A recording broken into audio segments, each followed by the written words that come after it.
কি ঘটেছিল সেদিন নরসিংদী জেলা কারাগারে? কিভাবে লুট হলো নরসিংদী জেলা কারাগারের অস্ত্র ও গোলাবারুদের ভান্ডার? কি ঘটেছিল নরসিংদী জেলা কারাগারের কয়েদিদের সাথে?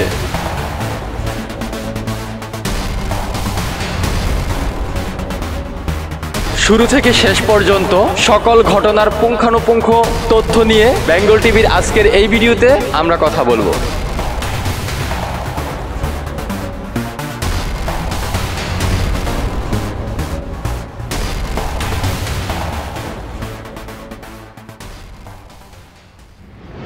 বেঙ্গল টিভির অনুসন্ধানমূলক নিয়মিত অনুষ্ঠান ক্রাইম ইনভেস্টিগেশন টিম বেঙ্গল টিভিতে আপনাদেরকে স্বাগতম।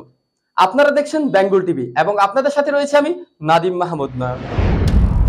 19 জুলাই শুক্রবার বিকেল 3:30 নরসিংদী জেলা কারাগার থেকে কয়েক গজ দূরে ভেলানগর মোড়ে জড়ো হয় অন্তত ৩-৪ হাজার ছাত্র জনতা। কারাগারের প্রধান ফটক থেকে হাজারো মানুষের ওই সমাবেশ লক্ষ্য করে টিয়ারশেল ছুড়ে পুলিশ। আন্দোলনকারীরা প্রথমে পিছু হটে, পরে তাদের পাল্টা প্রতিরোধের মুখে পুলিশ পিছু হটে। ঠিক একই সময় একদল লোক জেলা কারাগারের প্রধান ফটক দিয়ে ঢুকে পড়ে, কারাগারে হামলা চালায়, অস্ত্র গুলি লুটপাট করা হয় এবং কারাগারের সেলের তালা বাহির থেকে খুলে দিয়ে কয়েদিদের জেলখানা থেকে বের করে দেয়। বিকেল 4:15টার দিকে জেলখানায় প্রবেশ করা লোকজন পুলিশকে ধাওয়া দিয়ে কারাগারের নিয়ন্ত্রণ নেয়। তারা ভিতরে ভাঙচুর, অগ্নিসংযোগ সহ প্রায় অত্যাধুনিক 85টি অস্ত্র এবং প্রায় 8,000-এর মতো গোলাবারুদ লুট করে কারাগার থেকে 826 জন কয়েদিকে বের করে দেয়।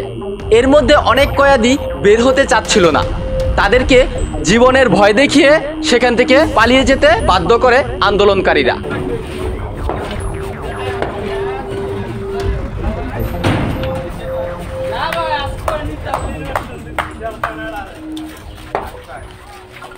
হঠাৎ করে টিয়ারশেল গ্যাস আমাদের চোখে মুখে জ্বলে, মানে এই অবস্থা জ্বলতেছে, তখন আমাদের মাস্ক দিছে পত্রিকার। মাস্ক দেওয়ার পর আমরা সবাই মাস্ক পরছি। আমরা কয়েকজন মসজিদ চলেছি, বাকি যারা যারা বাইরে ঘুরতেছে হঠাৎ করে সবাই লকআপ বন্দি করে ফেলছে, মানে লকআপ বন্দি করে সবাই লকআপ বন্দি। তখন বাইরে কারারক্ষী আর হচ্ছে জেল সুপার তারা সবাই দৌড়াদৌড়ি করতেছে, আমরা কি আতঙ্কিত, পিছনে দৌড়াদৌড়ি করতেছে। বাইরে ওরা আওয়াজ, প্রচন্ড আওয়াজ, বিকট আওয়াজ, এক হচ্ছে টিয়ারশেল গ্যাস আর হচ্ছে প্রচন্ড বাইরে বাইরে আওয়াজ শোনা হচ্ছে। তখন বোঝা যাচ্ছে যে জেলখানার মধ্যে কিছু হইতেছে, আমরা সবাই আতঙ্কিত। প্রায় 4টা বাজে হঠাৎ করে জেলখানা পুরাই তালা সব ভেঙে ফেলছে দুষ্কৃতকারীরা। তখন মানে যারা কারারক্ষী ছিল তারা কিন্তু ড্রেস চেঞ্জ করে, তাদের নিজেদের ড্রেস চেঞ্জ করে আমাদেরকে মানে তালা খুলে, তারা যাদের আমাদের সবাই ছিল বন্দি ছিলাম, সবাইকে খুলে দিয়ে তারা নিজেরা আমাদের যারা প্রথম অবস্থায় পালায় গেছে তাদের বের হয়ে গেছে। তো আমরা কিছু কিছু ছিলাম, আমি 6টা 20 মিনিট ছিলাম, 4টার সময় ছিলাম। তারপরে আগুন বিভিন্ন প্রায় সবগুলো ওয়ার্ডে আগুন ধরাইছে। তারপর হচ্ছে আমাদেরকে লাস্ট পর্যন্ত আমাদেরকে মানে বাইরে মানে বাইরে এইরকম বাধ্য করছে। জীবনের ঝুঁকি নিয়ে না আসতাম, আমি পরে মরতাম, নয়তো আমাকে তারা পিটিয়ে মারতো। তাদের সাথে আমি ছিলাম। রাত্রে 9টার সময় আমরা সব কাজ একবার খালি তারা করে কোনো কেউ ছিল না, তখন সব আসামে একবার।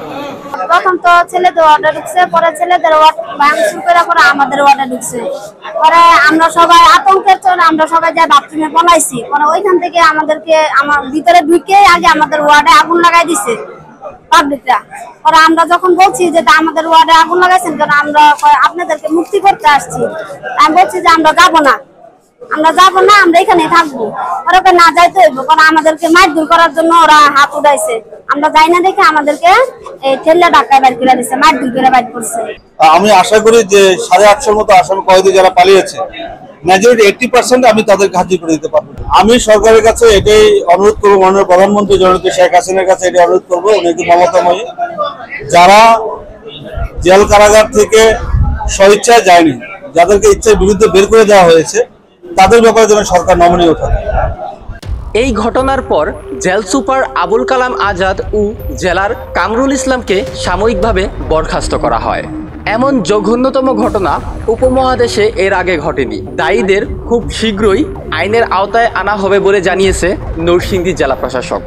জঙ্গি এখানে আছে, তাদেরকে সেখান থেকে নিয়ে যাওয়ার প্ল্যান পূর্ব পরিকল্পনা করে পূর্ব পরিকল্পনার নাশকতার ছক এঁকেই তারা কিন্তু এই সাহসটি সেখানে করেছে। বাংলাদেশের বিভিন্ন আন্দোলনে বিভিন্ন জায়গায় ভাঙচুরের আমরা দৃশ্যপাত দেখলেও কখনো আমাদের কারাগারে আক্রমণ, সারাশি আক্রমণের কোনো ইতিহাস নজিরবিহীন। এখান থেকে আমরা বুঝতে পারি যারা এই আক্রমণটুকু করেছেন, এই সাহস, এই দুঃসাহস যারা দেখিয়েছেন, তারা মব সাধারণ মানুষ করতে করতে ভাঙচুর করতে করতে হঠাৎ করে জেলখানায় গিয়ে ঢুকে এই তাণ্ডব লীলা চালিয়েছেন, এটি কোনোভাবেই বলা যাবে না।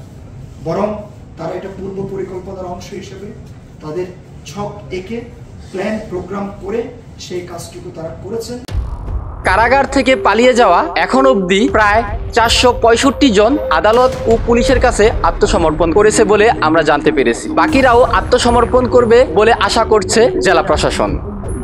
ইতিমধ্যে স্বরাষ্ট্রমন্ত্রী আসাদুজ্জামান খান কামাল, সেনাপ্রধান ওয়াকারুজ্জামান, পুলিশের আইজিপি চৌধুরী আবদুল্লাহ আল মামুন সহ ঊর্ধ্বতন কর্মকর্তারা নরসিংদী জেলা কারাগার পরিদর্শন করেছেন।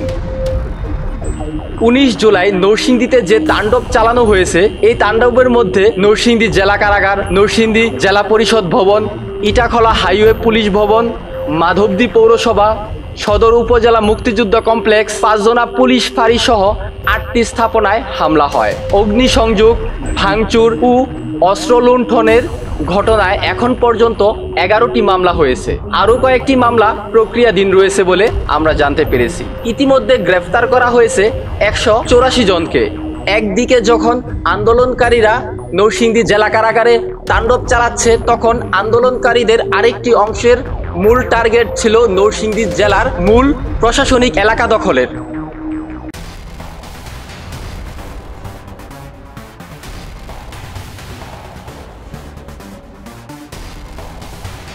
তখন নরসিংদী জেলার চৌকস পুলিশ সদস্যরা আন্দোলনকারীদের নরসিংদী জেলা স্টেডিয়ামেই রুখে দেয়।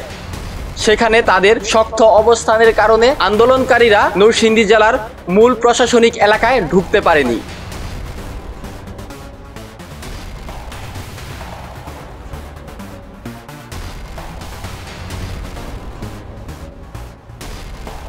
আন্দোলনকারীরা যদি নরসিংদী জেলার প্রশাসনিক এলাকায় ঢুকতে পারত, তাহলে ক্ষয়ক্ষতির পরিমাণ আরও কয়েক গুণ বাড়ত বলে অনেকেই ধারণা করছে।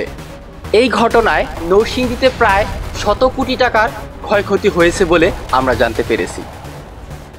সরকারি সকল স্থাপনা, এই জেলা প্রশাসকের কার্যালয়, এসপি অফিস সহ সরকারি সকল স্থাপনাগুলি এবং সরকার আবাসিক বিভিন্ন জায়গাগুলিকে তারা আক্রমণ করবে এবং তারা সরকারকে এখানে কলাপস করবে। এই নরসিংদীর ভিতরে সরকারের প্রশাসন যন্ত্রকে তারা এখানে ব্যর্থ করে দিবে, এই দুর্বিসন্ধি নিয়ে তারা এগুতে থাকে।